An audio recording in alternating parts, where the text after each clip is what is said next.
इसलिए सभी को राधे राधे। उम्मीद करते कि आप लोग अच्छे होंगे।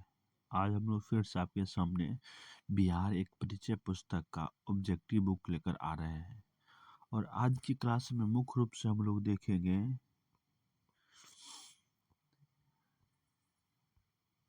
सरकी वंश, चेरो वंश एवं उज्जैनी वंश से संबंधित बातों को हम लोग पढ़ेंगे।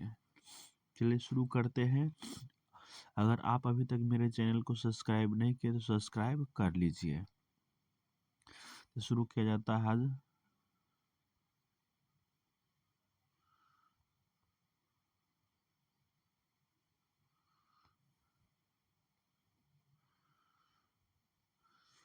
पूर्व मध्य काल में सोन नदी की घाटी के क्षेत्र में किस जनजातीय राज्य का उत्थान हुआ? तो सही आंसर हो जाएगा खरवार जनजाति का क्या होता उत्थान हुआ था। चलते प्रश्न नंबर 2 पे।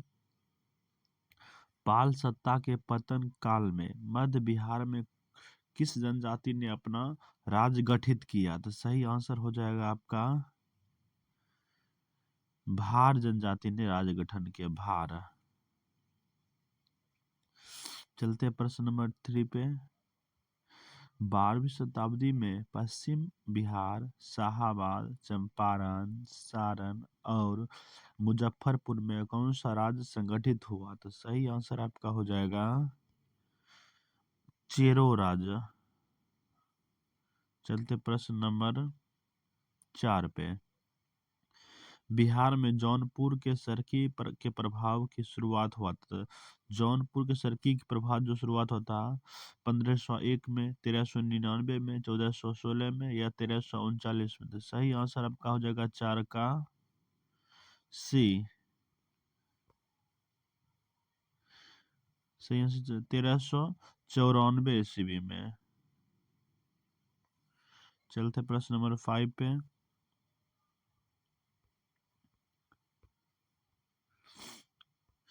इसका एक्सप्लेनेशन दे रहा है। मोहम्मद तुगलक ने मलिक सरवर ख्वाजा, जहां जिसे मलिक उस शर्क भी कहा जाता था, को बिहार पर शासन करने के लिए भेजा। इसी से बिहार में सरकी प्रभाव की शुरुआत हुई। पश्चिमी भाग जौनपुर के सरकी शासक के अधीन थे।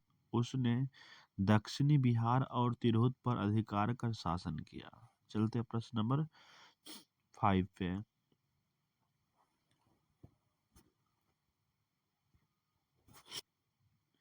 प्रश्न नंबर 5 आपसे बोल रहा है बिहार में शाहाबाद जिले में गांव भोजपुर के उज्जैनियों और मलिक सरवर के बीच मुठभेड़ हुआ, जिसमें मलिक विजय हुआ था। तो सही आंसर आपका हो जाएगा चौसा घाट, बक्सर के निकट।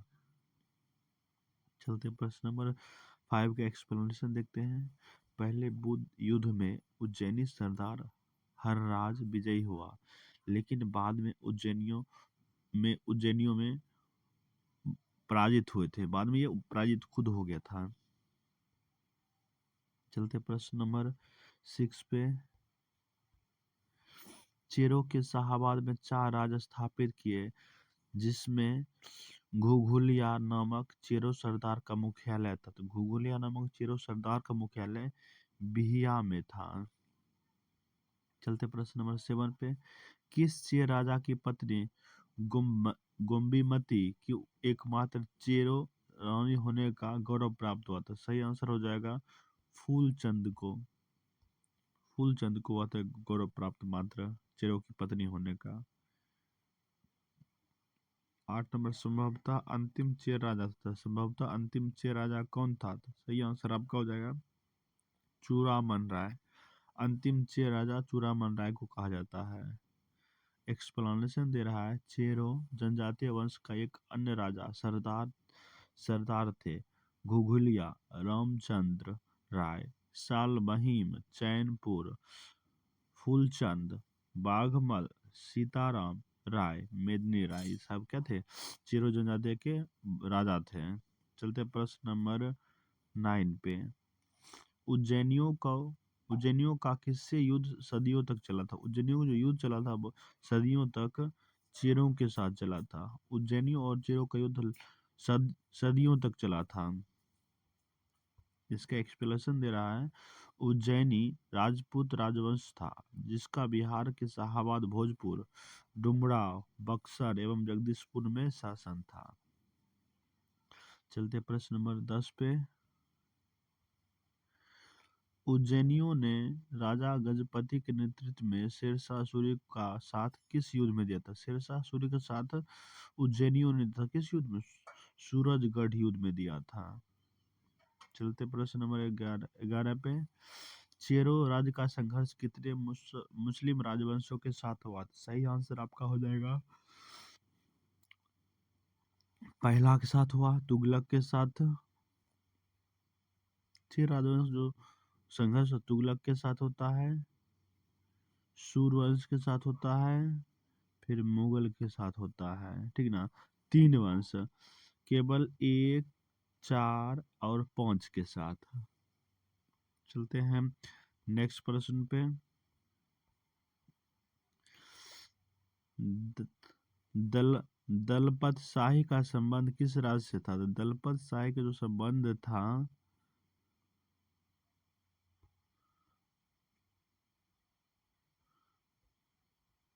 दलपत शाही का संबंध किस राज्य से था? सही आंसर हो जाएगा उज्जैनियों से था। दलपत राज्य का संबंध उज्जैनियों से था। चलते नेक्स्ट प्रश्न। चेरो चेरो शासकों को शाहाबाद क्षेत्र से विस्थापित किया था। चेरो शासकों को शाहाबाद से जो विस्थापित किया गया था उज्जैनियों ने किया था। चलते प्रश्न नंबर 14 पे। शेरशाह ने मुगलों के विरुद्ध संघर्ष में किससे सहायता प्राप्त किया था? सही आंसर आपका हो जाएगा चेरो शासकों से किया था। चलते प्रश्न नंबर 15 पे। बिहार पर राज करने वाला जनजातीय राजवंश था। तो बिहार पर जो राज करने वाला जनजातीय राजवंश था चेर राजवंश था। इसका एक्सप्लेनेशन दे रहा है आपसे। पाल वंश के उपरांत चेरो वंश ने शाहाबाद, सारण, चंपारण एवं मुजफ्फरपुर के जिलों में अपनी सत्ता स्थापित की। चलते प्रश्न नंबर 16 पे। किस चेर राजा ने जगदीशपुर के मेले की शुरुआत किया था? जगदीशपुर मेला जो होता है उसकी शुरुआत फूल चंद ने किया था। चलते प्रश्न नंबर 17 पे। चेरो जनजाति की शक्ति का वास्तविक पतन किसके द्वारा हो किया गया था? चेरो को जो वास्तविक पतन हुआ था उज्जैनियों शासक द्वारा हुआ था, उज्जैनी शासक। चलते प्रश्न नंबर 18 पे। भोजपुर में उज्जैनी वंश का संस्थापक कौन था? तो भोजपुर में उज्जैनी वंश जो संस्थापक था संतन सिंह था। इसका एक्सप्लेनेशन दे रहा है। संतन सिंह का मूल नाम देवराज था। यह उज्जैनी, डुमराव, बक्सर एवं जगदीशपुर में एक महत्वपूर्ण शक्ति था। चलते प्रश्न नंबर 19 पे।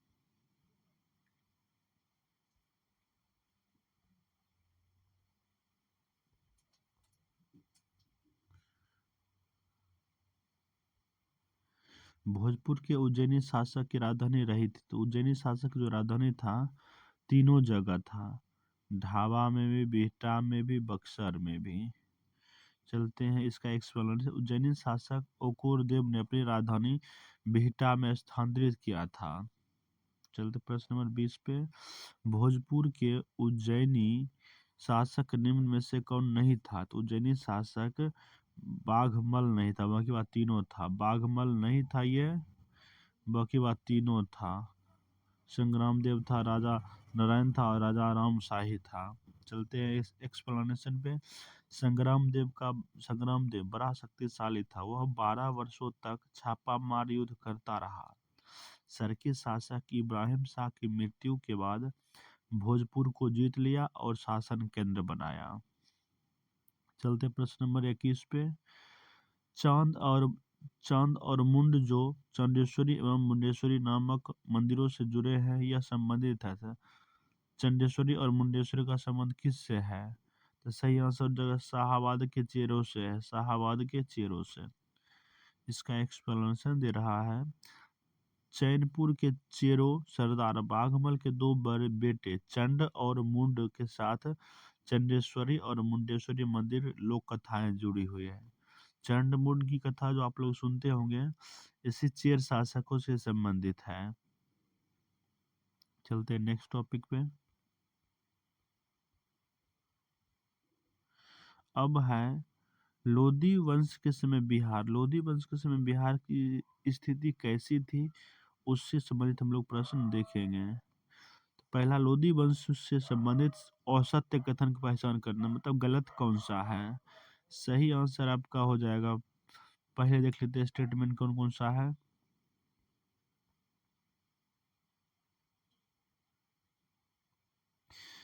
एक नंबर स्टेटमेंट है, सिकंदर लोधी ने सरकियों को हराकर बिहार पर कब्जा किया था।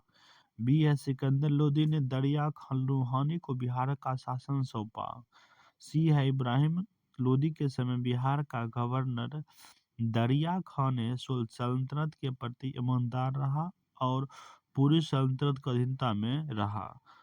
और डी नंबर स्टेटमेंट आपका है, 1522 तक बिहार का क्षेत्र स्वतंत्र हो गया और बिहार में अफगानी नुहानी लोहानी वंश स्थापना हुई।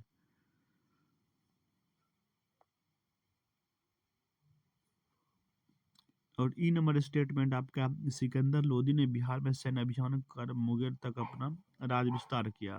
तो सही, जिसमें जो स्टेटमेंट गलत है, सी स्टेटमेंट गलत है, सी ईमानदार नहीं था। बाकी बात तीनों स्टेटमेंट सही है, चारों। चलते हैं प्रश्न नंबर 2 पे। हुसैन शाह सरकी और सिकंदर लोदी के मध्य कहाँ संधि हुआ था? हुसैन शाह सरकी और सिकंदर लोदी के बीच जो संधि हुआ था, बाढ़ में हुआ था, पटना के बाढ़ में। अब चलते नेक्स्ट प्रश्न, सल्तनत काल से कुछ अन्य प्रश्न भी हम लोग देखेंगे। तो पहला प्रश्न, निम्नलिखित में से कौन सा सल्तनत काल में बिहार का प्रांतपति नहीं था? तो सही आंसर आपका हो जाएगा डी, मुबारिज खां नहीं था। बकीवादिया तितुगान था, हातिम खां था और सैफुद्दीन था। चलते प्रश्न नंबर 2 पे, बिहार शरीफ स्थित मलिक बयां के मकबरे को विशेषता क्या है? सही आंसर हो जाएगा सभी सलामी दीवारें हैं, बिल्कुल सही है। लंबुत्रा गुंबद है अथवा कोनिकल डोम है, बिल्कुल सही है। पीर पहाड़ी नामक इस पहाड़ी पर स्थित, ये भी सही है।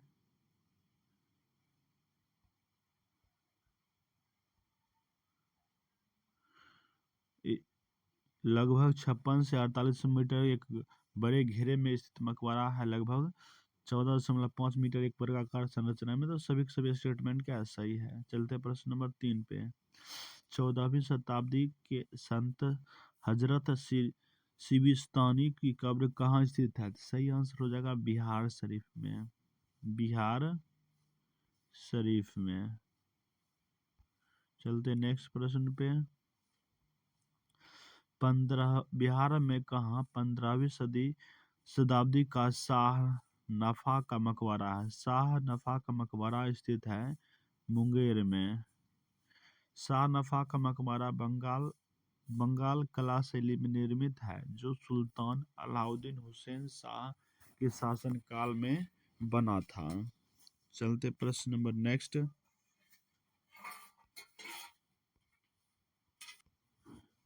चलिए नेक्स्ट आपका टॉपिक है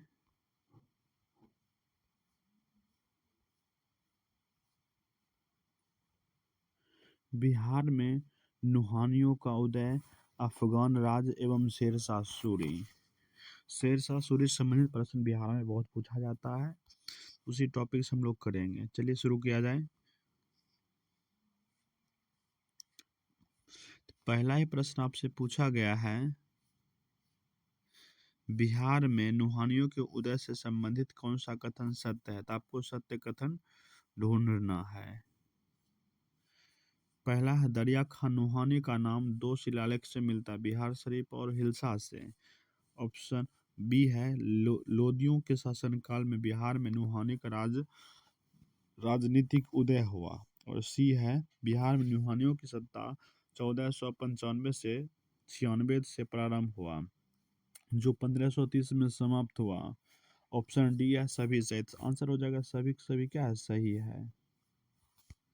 चलते प्रश्न नंबर 2 पे, बिहार में अफगान सत्ता के आरंभिक उत्कर्ष में निर्णायक देन किसका था? तो सही आंसर आपको, निर्णायक जो देन था नुहानी काबिले कहता नुहानी कबीले से संबंधित था। चलते प्रश्न नंबर 3 पे।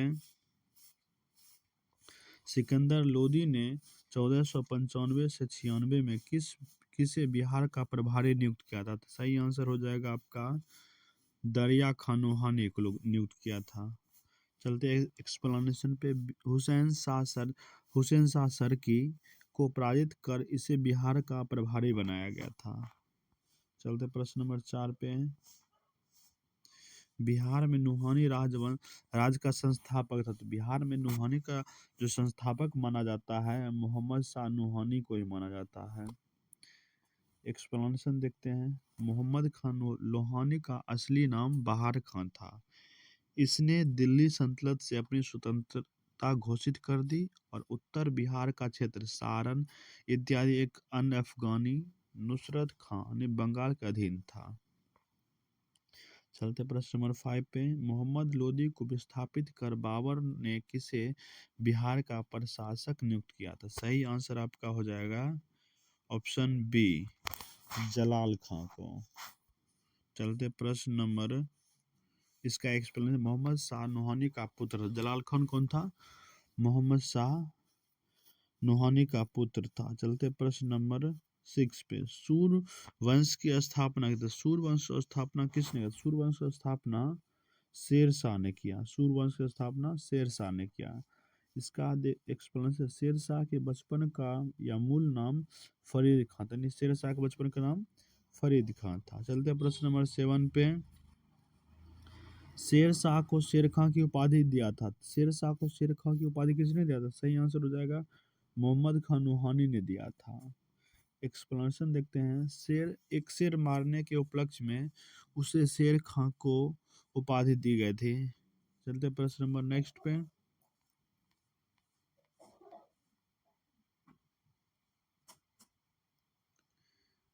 शेर खां के पिता हसन खां जागीरदार थे। तो शेर खां के पिता जागीरदार थे कहाँ से? सासाराम के जागीरदार थे। प्रश्न नंबर चलते 9 पे। शेर खां बिहार के किस शासक का संरक्षण नियुक्त था? तो शेर खां जो था जलाल खां का संरक्षण नियुक्त था। चलते प्रश्न नंबर 10 पे। मोहम्मद नुहानी की मृत्यु के बाद शेर खां को अपना नायाब किसने नियुक्त किया था? तो सही आंसर आपका हो जाएगा दूदू बीबी रे। दूदू बीबी नामक व्यक्ति ने इसे नायाब नियुक्त किया था। चलते एक्सप्लेनेशन देखते हैं। दूदू बीबी की मृत्यु के बाद शेर खां बिहार का वास्तविक शासक बना और जलाल खां उसका कठपुतली मात्र रह गया। चलते प्रश्न नंबर 11 पे। शेर शाह की पत्नी थी। तो शेर शाह की पत्नी का नाम था रानी शाह और लाड मलिका। चलते प्रश्न नंबर 12 पे। शेर खां यानी शेर शाह और बिहार के लोहानी सरदार जलाल खां एवं बंगाल के महमूद शाह के मध्य सूरजगढ़ की लड़ाई कब हुई? तो सूरजगढ़ की लड़ाई कब हुई? सही आंसर आपका हो जाएगा 1534 मार्च 1534 में सूरजगढ़ की लड़ाई होती है। एक्सप्लेनेशन दे रहा है। मोहम्मद शाह ने इब्राहिम खां को युद्ध करने के लिए भेजा था। इस अभियान में जलाल खां को भी उसके साथ था। इस जीत के साथ शेर शाह ने पूरे हिंदुस्तान। चलिए प्रश्न नंबर देखते हैं 13। शेर शाह अपना खजाना गौड़ से कहाँ ले गया था? तो शेर शाह ने अपना खजाना गौड़ से रोहतासगढ़ ले गया था। गौड़ से रोहतासगढ़। चलते प्रश्न नंबर 14 पे। कौन सी युद्ध में विजय से शेर शाह को भारत का बादशाह कब बैठा था? भारत का बादशाह बन बैठा था। तो सही आंसर हो जाएगा आपका चौसा और बिलग्राम या कन्नौज की विजय से वह भारत का बादशाह बन गया था। चलते प्रश्न नंबर 15 पे। बिहार में शेरशाह का राजनीतिक वर्चस्व किस युद्ध में उसकी विजय के साथ स्थापित हो गया? तो सही आंसर हो जाएगा आपका सूरजगढ़ के। चलते प्रश्न नंबर 16 से। शेरशाह ने किस युद्ध में हुमायूं को पराजित किया? शेरशाह ने हुमायूं को पराजित जो किया था चौसा के युद्ध में भी, बिलग्राम के या कन्नौज के युद्ध में भी। चलते प्रश्न नंबर 17 पे, शेरशाह द्वारा पटना के नवनिर्माण का वर्णन किस रचना में मिलता है? सही आंसर आपका हो जाएगा तारीखे दाऊदी में मिलता है। प्रश्न नंबर 18 पे, शेरशाह द्वारा अफगान राज्य की पुनर्स्थापना किस युद्ध के उपरांत हुआ था? सही आंसर आपका हो जाएगा कन्नौज या बिलग्राम के युद्ध के बाद। प्रश्न नंबर चलते 19 पे, शेरशाह का प्रशासनिक प्रयोगशाला था। शेरशाह का जो प्रशासनिक प्रयोगशाला था वह था आपका सासाराम में। चलते प्रश्न नंबर 20 पे, बिहार का अंतिम अफगान शासक था। तो बिहार का जो अंतिम अफगान शासक था दाऊद खां करानी था, दाऊद खां करानी। चलते प्रश्न नंबर 21 में, शेरशाह का मकबरा है। शेरशाह का जो मकबरा स्थित है सासाराम में स्थित है। चलते प्रश्न नंबर 22 पे, शेरशाह द्वारा पटना का दुर्ग और पटना को राजधानी बनाने की चर्चा कहाँ मिलती है? सही आंसर हो जाएगा तारीखे दाऊदी में मिलता है, तारीखे दाऊदी ऑप्शन सी में। चलते प्रश्न नंबर 23 पे, शेरशाह द्वारा कौन सा कार्य किया गया था? शेरशाह द्वारा जब्ती प्रणाली भी शुरू किया गया था, सिकंदरी गज एवं सनडंडी का भी प्रयोग शुरू हुआ था और रुपया का भी प्रचलन शुरू हुआ था। तो सभी के सभी ऑप्शन सही हैं। चलते प्रश्न नंबर 24 पे, बिहार राज्य में स्थित सासाराम के किले का निर्माण करवाया था। सासाराम किले के निर्माण शेरशाह सूरी ने करवाया था। चलते प्रश्न नंबर 25 पे, निम्न में से कौन सा कार्य शेरशाह द्वारा नहीं किया गया था? सही आंसर आपका हो जाएगा ग्रैंड इबादत खां का निर्माण नहीं, इबादत खाना का निर्माण नहीं करवाया था। बाकी बात तीनों काम देखिए, देश की भूमि सर्वेक्षण किया था, जीटी रोड भी बनवाया था, किसानों को पट्टा देने तथा काबुलियत प्रथा का भी प्रारंभ इसने करवाया था। चलते प्रश्न नंबर 26 पे, मध्यकाल में पटना का नव निर्माण करवाया था। पटना का जो नव निर्माण करवाया था शेरशाह सूरी ने करवाया था। चलते प्रश्न नंबर 27 पे, सासाराम किसके मकबरे के लिए प्रसिद्ध है? सासाराम जो मकबरा प्रसिद्ध है शेरशाह सूरी के लिए भी, हसन खान नूहानी सुर के लिए भी, इस्लाम शाह के लिए भी, मतलब तीनों के लिए प्रसिद्ध है। चलते प्रश्न नंबर 28 पे, शेरशाह के मकबरा का संबंध में क्या सही है? तो सही आंसर आपका ऑप्शन सभी के सभी स्टेटमेंट क्या है, सही है। यह कृत्रिम झील के मध्य स्थित है, अष्टकोणीय आकार का, बिल्कुल सही है। यह मकबरा चौकोर चबूतरे पर बना है जिसके चारों ओर सीढ़ियां हैं, बिल्कुल सही है। इसकी छत एक भव्य गुम्बद के रूप में, बिल्कुल ये भी सही, ये भी सही है। चलते प्रश्न नंबर 29 पे, पटना को प्रांतीय राजधानी बनाया था। पटना को प्रांतीय राजधानी किसने बनाया? शेरशाह सूरी ने बनाया था। चलते प्रश्न नंबर 30 पे, सुप्रसिद्ध सूफी संत शेख वर्डन किस का अफगान शासक के समकालीन था? तो सही आंसर आपका हो जाएगा 3 और 4, शेरशाह सूरी,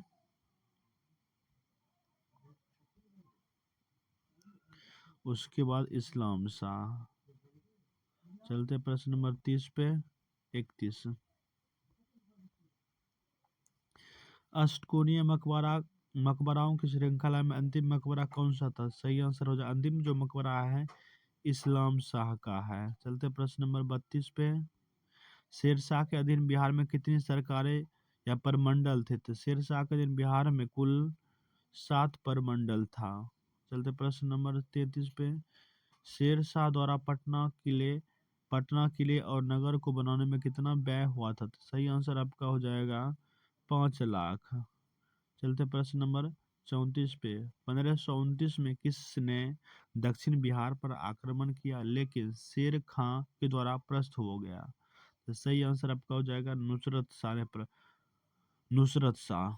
चलते प्रश्न नंबर 35 पे, मध्यकालीन बिहार में बुनियादी प्रशासनिक इकाई के रूप में परगना को किसने विकसित किया था? परगना का विकसित करने का जो श्रेय जाता है शेरशाह सूरी को ही जाता है। चलते प्रश्न नंबर 36 पे, शेरशाह सूरी की मृत्यु के बाद शासक कौन बना? शेरशाह की जब मृत्यु होता तब शासक बनता है इस्लाम शाह। चलते प्रश्न नंबर 37 पे, 1563 तक दक्षिण बिहार पर किसका शासन था? तो 1563 1363 तक दक्षिण बिहार पर सुलेमान करौनी का शासन था।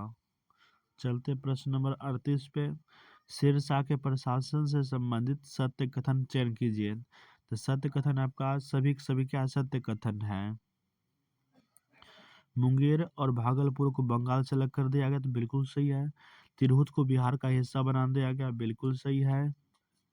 बिहार शरीफ शहर को उसके काल में मतविहीन हो गया, बिल्कुल सही है। चलते प्रश्न नंबर 39 पे, शेरशाह के किले में रोहतासगढ़ में एक जामा मस्जिद का निर्माण किया गया, जिसे फरीद सद्र बतौनी के निर्देश पर डैश ने बनवाया था। इसको बनवाने को जो सराहा जाता है हवैद खां जंग को, हवैद खां जंग को। चलते प्रश्न नंबर 40 पे,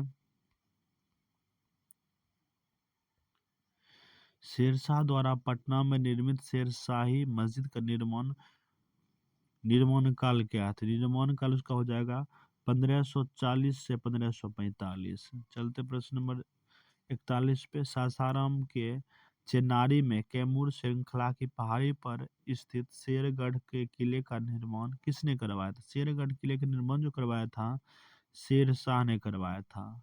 चलते प्रश्न नंबर 42 पे, शेरशाह के मकबरे का डिजाइन किया गया था। तो शेरशाह के मकबरे को जो देखते हैं सासाराम में, उसका डिजाइन मीर मोहम्मद अलीवान खान ने किया था, अलीवान खां।